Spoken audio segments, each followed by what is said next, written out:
حرفيا يا برنس نادي الزمالك فرط في اهم لعيب هيعوزه في الفتره اللي جايه مع نادي الزمالك بعد اصابه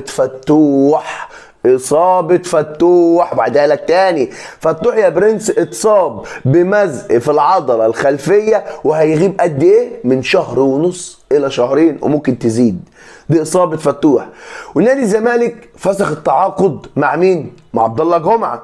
ونادي الزمالك ادى الاستغناء لحاتم سكر. يعني كده نادي الزمالك داخل كده عمال يدور على باك شمال.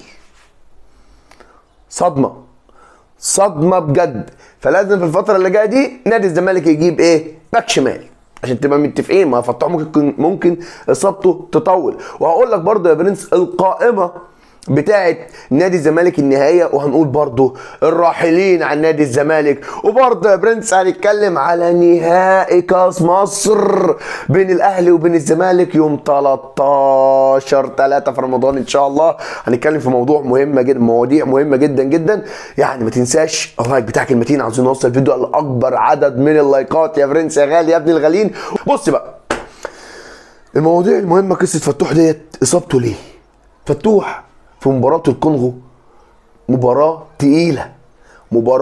تقيلة حرفيا. ضغط عصبي وضغط نفسي وضغط بدني وكل الكلام ده.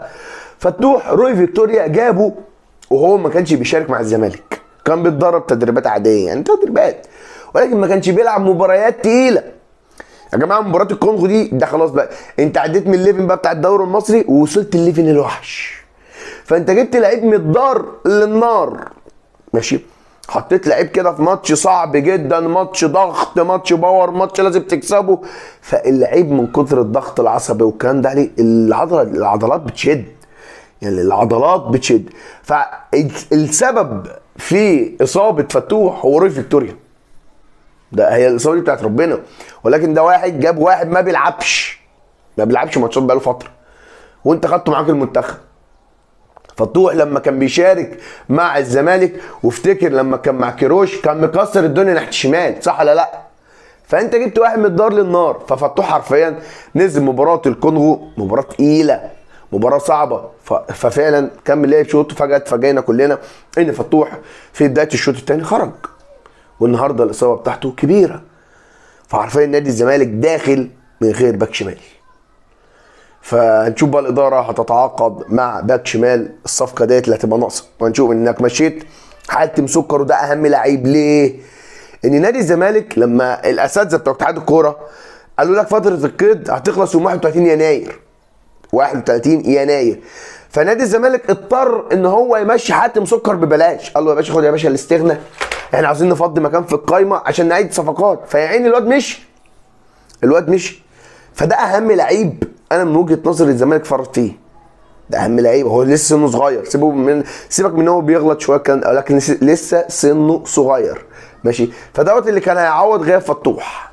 اديك فرطت فيه ببلاش مع اصابه فتوح.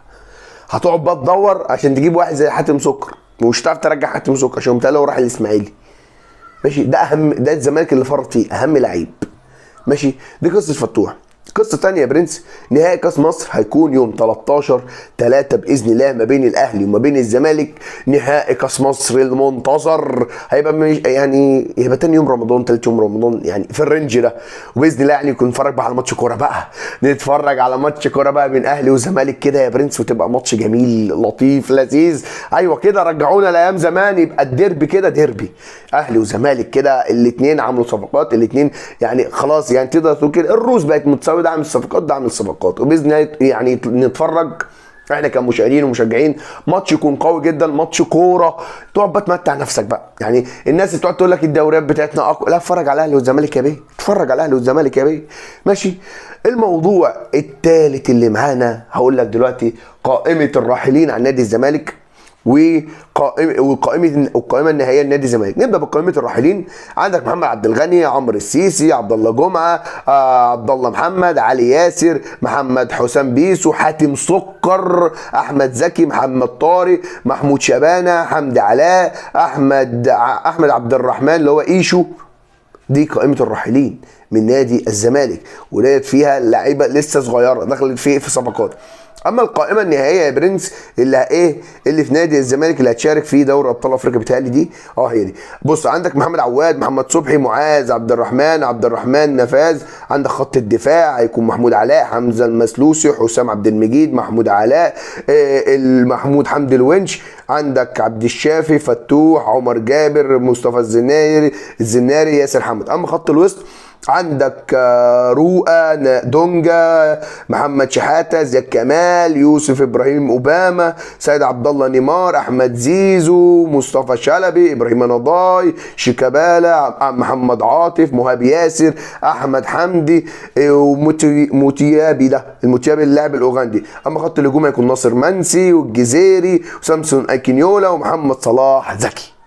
دي قائمه نادي الزمالك في دوري ابطال او في الكونفدراليه. لسه ناقص لك عبد الله السعيد ويوسف فاروق جعفر عشان دول تأيدوا مع بيراميدز في دوري ابطال افريقيا، فمش هينفع ان هم يتأيدوا في القائمه النهائيه. دي يعتبر كده قائمه نادي الزمالك النهائيه ماشي. ولكن القصه اصابه فتوح هي دي اللي هتعمل دربكه في نادي الزمالك، وباذن الله نادي الزمالك يحل المشكله دي ويحاول. يعني الكيب بتاعنا هيخلص يوم 6/2، ممكن نادي الزمالك في خلال الكام ساعه اللي جايين دولت او خلال اليومين دولت يتعاقد مع لاعب باك شمال بعد اصابه فتوح، والاصابه دي اصابه رزله. سلام.